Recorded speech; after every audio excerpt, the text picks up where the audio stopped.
Welcome to this tutorial video. The goal of this video is to show you how Automatic Logout works in the GoodX Web App. Automatic Logout logs the current user out of the system after a set period of inactivity. This helps protect security within the practice. By default, the inactivity timeout is set to 480 minutes or 8 hours.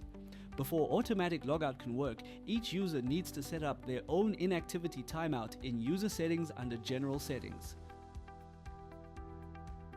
Let's start with setting our inactivity timeout. On the settings screen, under User Settings, select General Setting and locate the inactivity timeout field here. Please note that the logout timer can only be set in minutes. Enter your preferred timeout window period.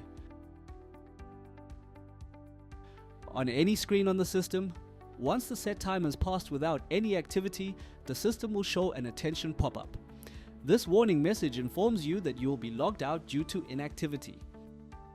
A timer will then count down from 30 seconds. This gives you the chance to stay logged in. Click Cancel to remain logged in. Click OK to continue and log out. Please note, if the timer runs out, the system will log you out automatically and return to the login screen. For more information on the login screen and how to log back in, please see the Log into the GoodX Web App tutorial video linked in this video's description.